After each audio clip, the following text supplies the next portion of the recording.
Ilang minuto rin ang tinagal ng biyahe bago kami nakarating sa ospital ng mga Calcutta. Ni minsan sa buhay naming magpamilya, ay di ko lubos maisip na makakapasok kami sa ospital na ito. Dahil ang ospital na ito ay hindi basta-basta, sapagkat puro magagaling na doktor at espesyalista ang nagtatrabaho dito. Napasok ang ospital na ito sa top 10 best hospitals in the Philippines, at pangalawa ito sa bilang. Tanging mayayaman at kilalang mga tao lamang ang nagpapagamot dito, dahil sadyang napakamahal nga talaga. Nang makarating kami doon, ay agad kaming sinundo ng mga nurse at maingat na ibinaba si tatay, at inilipat na naman sa ibang hospital bed. Pagpasok namin sa loob ng ospital, at talagang mamangha ka sa disenyo nito. Napakalinis, napakaluwag, at napakaaliwalas ng paligid, at mararamdaman mo talagang puro professional ang nagtatrabaho doon. Diniretso si tatay sa isang malaking private room na may TV, ref, at malapad na sofa na pwede mong mahigan, at meron din itong sariling banyo sa loob ng kwarto. Malayong malayo doon sa provincial hospital na nasa ward lang si tatay, napapalibutan ng mga pasyente na may sakit at mabahong CR. Pagpasok namin doon ay agad akong napatayo, nang may pumasok na doktor. "Good evening po Doc, bati ko dito. Good afternoon din sa inyo sir. Arman Pereira right?" Tanong ng doktor na agad tiningnan si tatay na mahimbing na natutulog. "Yes po Doc," sagot ko at panandalian pang tinignan si nanay. "Doc, magtatanong lang po sana kami, kung may alam po ba kayo tungkol doon sa tao na nagpadala dito sa tatay ko," dagdag na tanong ko sa kanya. Binata pa ang doktor at batid kung nasa mga 29 years old pa lamang ito. Guwapo din at desenteng tingnan, masasabi mo talagang mayaman ang professional ang tindig nito. Yes, kilala ko po siya pero matinding bili niya sa akin, na huwag siyang ipakilala. Pasensya na po dahil isa siya sa mga ginag-alang na tao sa ospital na ito, at ayoko pong mawalan ng trabaho, kaya pasensya na po kung hindi ko masasabi. At huwag na po kayong mag-alala, dahil nag-advance payment na po ang taong iyon, at pwede na kayong ma-discharge after 3 days. Paliwanag ng doktor. Nagtaka naman ako agad, dahil di ko moari kung bakit ayaw magpakilala ng taong tumulong sa kanila. Ano ba ang motibo nito? Bakit ayaw nitong magpakilala? Gusto niya pa naman sanang magpasalamat sa taong iyon. Kamusta na po ang lagay ng mister ko Doc? Nagising ang diwa ko sa pag-iisip, nang marinig ko si nanay. "Mrs., inatake po at nagka-mild stroke ang mister nyo, dahil sa over-fatigue. Masyado siyang napagod, at hindi iyon nakaya ng katawan niya. Huwag po sana kayong mabibigla, pero may namumuupong butas sa puso ng asawa nyo, at merong mga ugat na naiipit, kaya humihina ang pagtibok nito," paliwanag ng doktor. Parang tinambal ang ulo ko at nabingi ako saglit. Agad na tumulo ang luha ko sa isipin iyon. "Doc, ano pong pwede naming gawin?" Tanong ni nanay na umiiyak na din. "Hindi pa naman po ganun kalala ang kondisyon ng mister nyo. Bibigyan na lang muna natin siya ng maintenance na gamot, para mapabagal ang paglaki ng butas nito. Bawal na rin siyang magtrabaho, at kailangan niya ng napaka-maraming pahinga. Kailangan po natin siyang operahan sa lalong madaling panahon, para di tuluyang lumaki ang butas sa puso niya," nalulungkot na usal ng doktor sa amin. Tumango na lamang kami ni nanay, at agad namang nagpaalam ang doktor sa amin, at lumabas na. "Anak, ano nang gagawin natin?" Naiiyak na sabi ni nanay sakin, habang nakatingin kay tatay. "Hindi ko din po alam nay, huwag ka po mag-alala, maghahanap po ako ng paraan," sabi ko sa kanya at tumabi din sa kanya, at yamakap sa likuran niya. "Gagaling po si tatay, pangako ko po iyan," dagdag na sabi ko sa kanya. "Hindi natin kilala yung tumulong sa atin ngayon, paano kaya natin siya mapapasalamatan?" Ani niya. "Huwag ka mag-alala nay, mabait ang Diyos, makikilala natin siya sa tamang panahon," sabi ko at pinisil pa ng bahagya ang kanyang palad. Bandang 4:00 ng madaling araw, ay nagising at nakita ko si nanay na natutulog sa mahabang sofa. Pumasok ako sa banyo, at naghilamos muna at nagmumog. Kailangan ko pang umuwi para magbihis, dahil meron akong pasok ngayon. Pagkatapos nyon ay mahina kong ginising si nanay. "Nay," usal ko habang tinapik siya ng mahina sa balikat, usal niya na tila naalimpungatan. "Uwi po muna ako nay, may pasok pa po ako."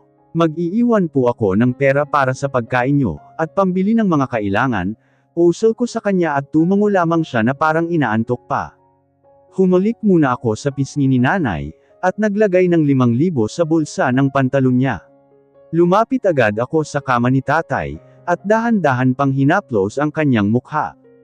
Pasok na po ako tay.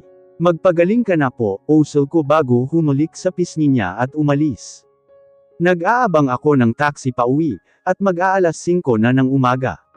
Pagdating ko sa bahay ay tulog pa si Denver, kaya mabuti na lang ay may duplicate key ako, kaya di ako nahirapang pumasok.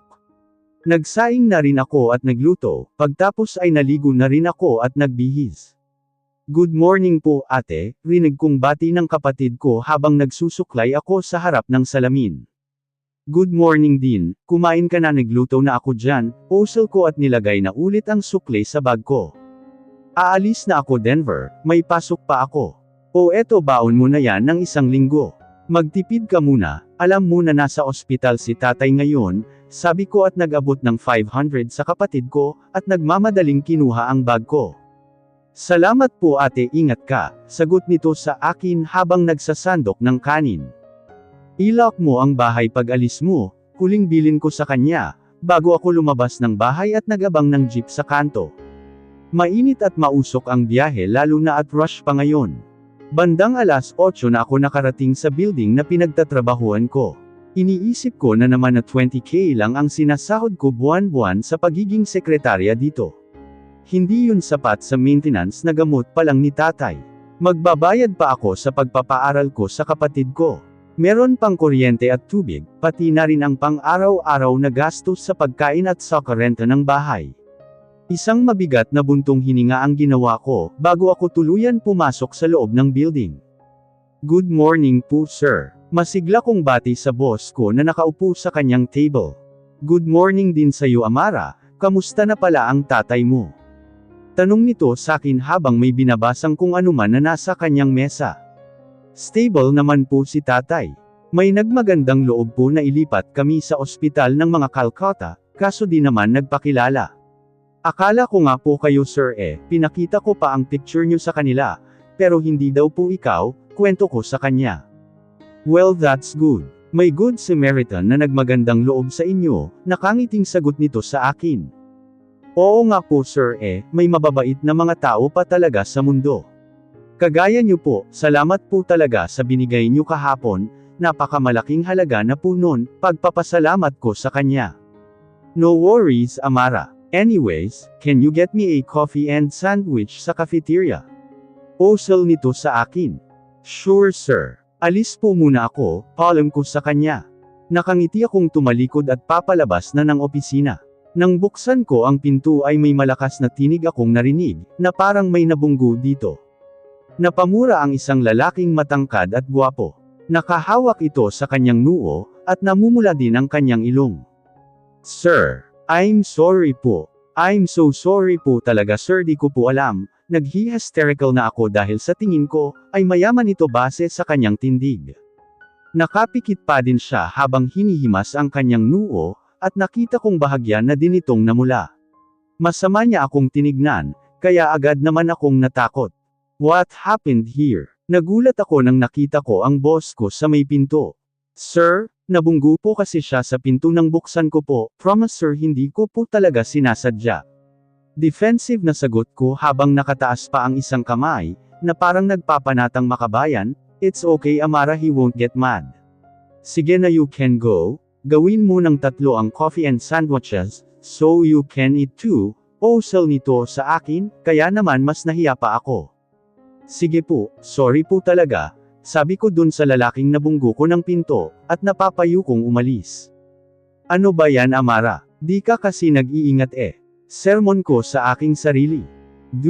Alam ko bang nasa labas siya ng pinto hindi naman diba? Nababaliw na ata ako, dahil kinakausap ko na ang sarili ko. Agad naman akong sumakay sa elevator, at agad na bumaba sa ground floor para pumunta sa cafeteria. Konti pa lang ang mga kumakain na employees doon, dahil ang iba ay mamayang hapon pa ang shift. Luminya na ako agad at naramdaman kong may kumalabit sa akin sa likod, kaya tiningnan ko kung sino yon. Nautusan ka ata. Tanong sakin ni Elise nung lumingon ako sa kanya. Oo nga di bale kasama naman ako sa pagkain, natatawang sagot ko sa kanya. Sana all. Ako nga mag-aagahan pa lang Nakangusong sabi nito sa akin.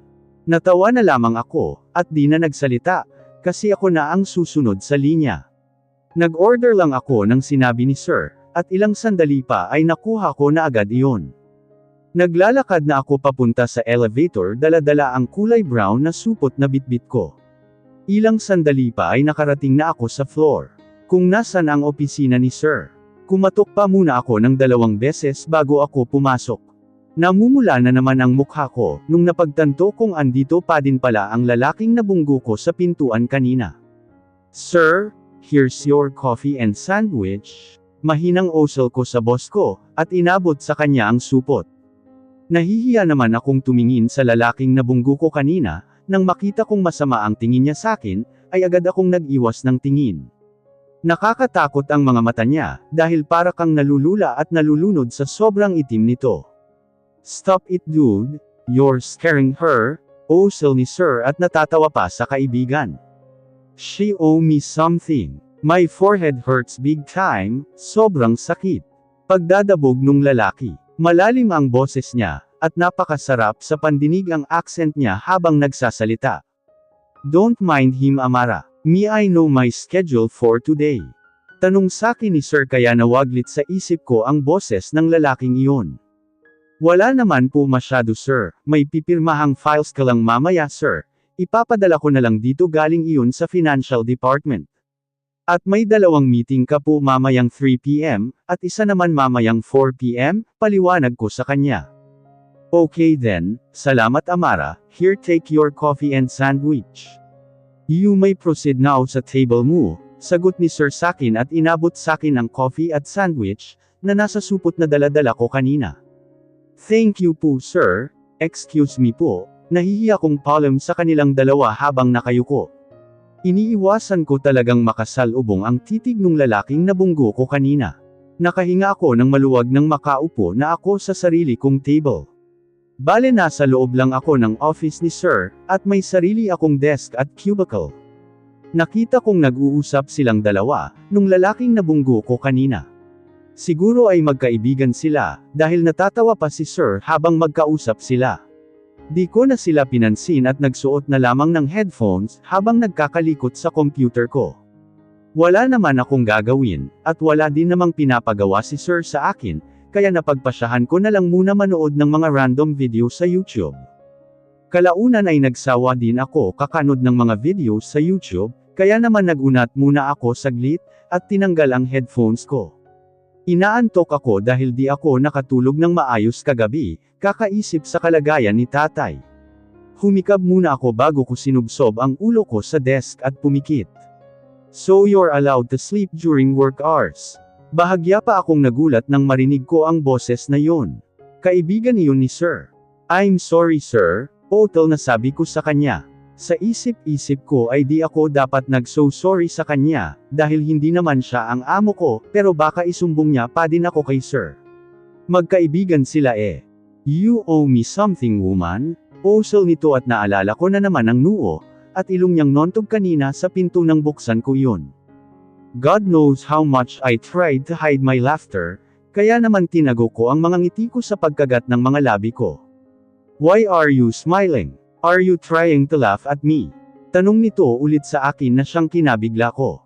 No sir, hindi po talaga, sabi ko sa kanya, habang napapayo ko. Look at me in the eye woman, utos nito sa akin. Sa isang iglap lang ay parang hipnotismo na lamatay sa aking katawan ang kanyang boses. Dahan-dahan kong tinaas ang mga titig ko sa kanya. My eyes were locked with him. His eyes are so alluring, and I can't help but to stare into its deepness. Ilang beses akong napalunok, dahil kahit anong kumbansi ko sa sarili ko, na huwag siyang titigan ay mas lalo lamang akong nahuhulog doon. Are done checking me out? Stop drooling over me, nagising ang isip ko sa sinabi niya. What? Hindi no. Malakas na sabi ko sa kanya. Oh my God. Ang kapal ng mukha niya. Oo inaamin ko maganda ang mga mata niya but I'm not checking him out. Gwapong-gwapo sa sarili. Tiningnan ko lang siya ng masama at inirapan, at tumawa naman siya ng bahagya. Pertida. Pati pagtawa napaka-sexy ang sarap sa ears. How's your father, Amara? Agad nanlaki ang mga mata ko nang tawagin niya ako sa pangalan ko, at lalo na nung binanggit niya ang tungkol kay tatay. Ba't mo alam ang pangalan ko? Tsaka bakit mo alam ang kalagayan ng tatay ko? Sunod-sunod na tanong ko sa kanya. First of all, woman, may nameplate ka sa uniform mo. And second, I was there at the meeting yesterday. I saw you cried like a child, kaya tinanong ko ang kaibigan ko which happens na boss mo pala yun, paliwanag niya naman sa akin. Sus, stalker. Wala sa sariling nasabi ko. What did you just say? Stalker. Really? Singhal nito sa akin. Hindi po sir. Gulat na wika ko sa kanya. Anong bibig bata? Masyadong car else, lagot na naman ako nito. Tumingin-tingin ako sa loob ng opisina, at napagtanto kong kaming dalawa lang pala ang nasa loob. Umalis ba si sir nang di ko namamalayan? My God, I'm trapped with this man, dudugo-ilong ko dito kasi English. Ba't ba kasi ako nawili sa kakanood ng YouTube videos? Ayan, tuloy di ako makahanap ng rason para makaalis. So how's your father nga? Inulit niya ang tanong niya sa akin. Napalunok muna ako bago tumingin sa kanya. He's good. Stable na po siya, and if you'll excuse me, aalis po muna ako. Usal ko at agad na nag-iwas ng tingin sa kanya. Sa tuwing tititig kasi ako sa mga matang iyon, ay para akong matutunaw. No, you're staying here woman, maautoridad niyang sabi, at marahang hinablot ang aking braso. Napakainit ng kanyang palad, at ang marahang paghaplos ng kanyang balat sa aking braso, ay nagbibigay sa akin ng kakaibang pakiramdam. Po, bakit po sir, nauutol na sagot ko sa kanya. He gave me a deep sigh and he looked into my eyes intently. He averted his gaze inside the room and he slowly let go of my arms. Can you drop the po? Do I look like some kind of old man to you? And stop calling me sir, my name is Franco Fontanilla, got it? Wika nito sa akin. I'm sorry sir but I am inside the company, and I guess you're a big part of this company, so I am not allowed to be informal, kaya sir pa din ang itatawag ko sa'yo, at isa pa pwede na po ba akong lumabas? Madami pa akong gagawin.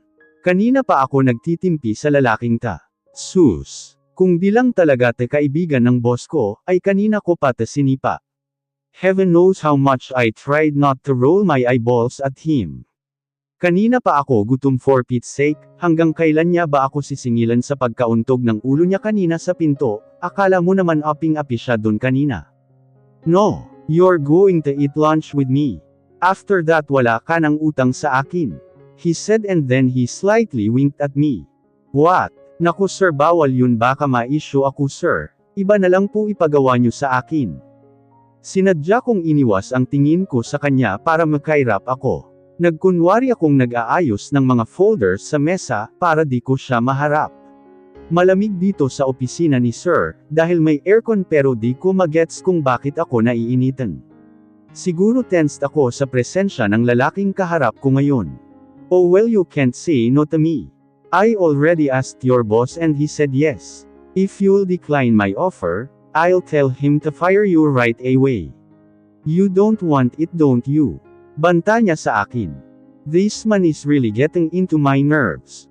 How could he manage to threat me like that? This is the bad thing about rich people. They tend to overuse their powers to the weak ones. Palibas sa di alam paano gumapang para mabuhay. Sir hindi naman ata makatao yon. Alam nyo namang kakasugod lang namin sa ospital kahapon, dahil inatake ang tatay ko tapos ngayon gagatungan mo yung boss ko na essay santi ako dahil lang sa ayaw kong makipag-lunch sa inyo. Gusto kong maiyak sa harap niya, dahil iniisip ko palang na mawawalan ako ng trabaho, ay hindi ko na kayang isipin anong gagawin ko pag nangyari yon. Ngayon nga na may trabaho pa ako, ay kulang ang sinasahod ko bilang sekretarya, lalo na at pinapaaral ko pa si Denver, pinapagamot si tatay, at madami pang gastusin sa bahay. Gustuhin ko mang umiyak ay hindi ko iyon ginawa, dahil ayokong magmukhang mahina sa harap ng Franco na ta. Baka isipin niyang nagpapaawa ako sa kanya. No, I'm sorry, I didn't mean to say it like that, tarantang Osel nito. Tinalikuran ko lamang siya, at tinapos na ang pag-arrange ng mga folders. Kung iisipin, wala din naman akong magagawa dahil nga mayaman siya.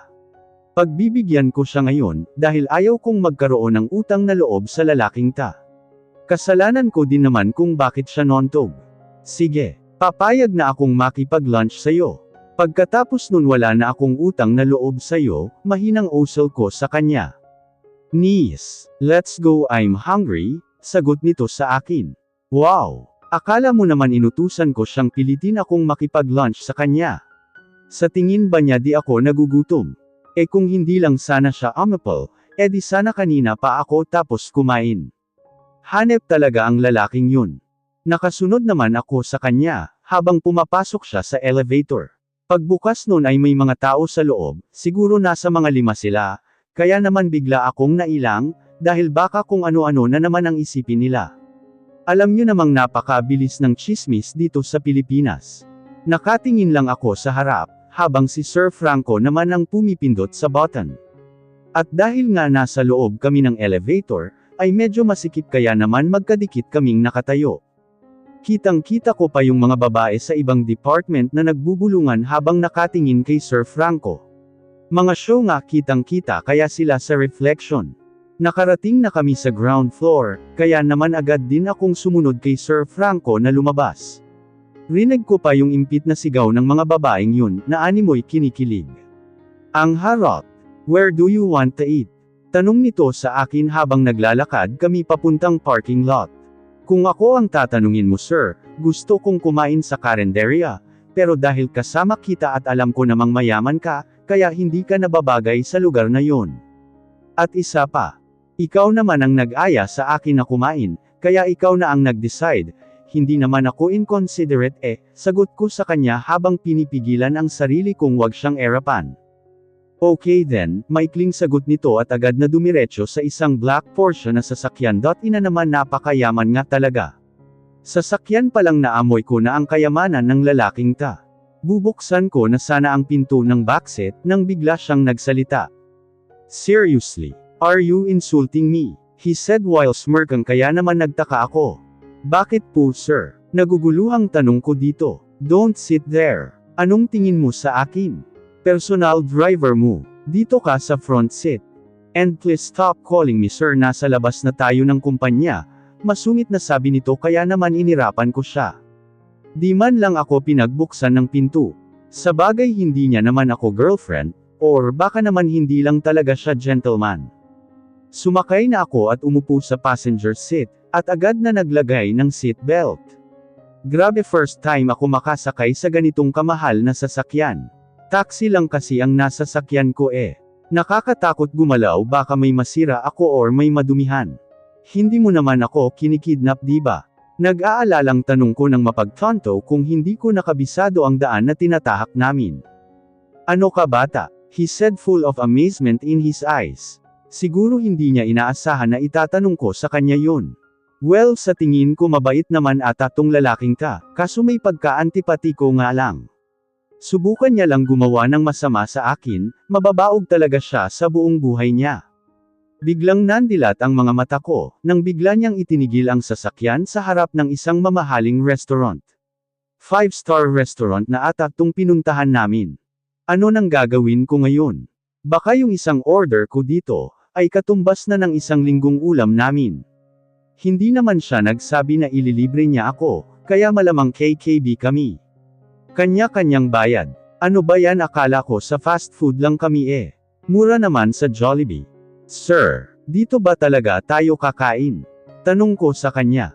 Why? You don't like it? Masarap ang steak nila dito, sagot nito sa akin.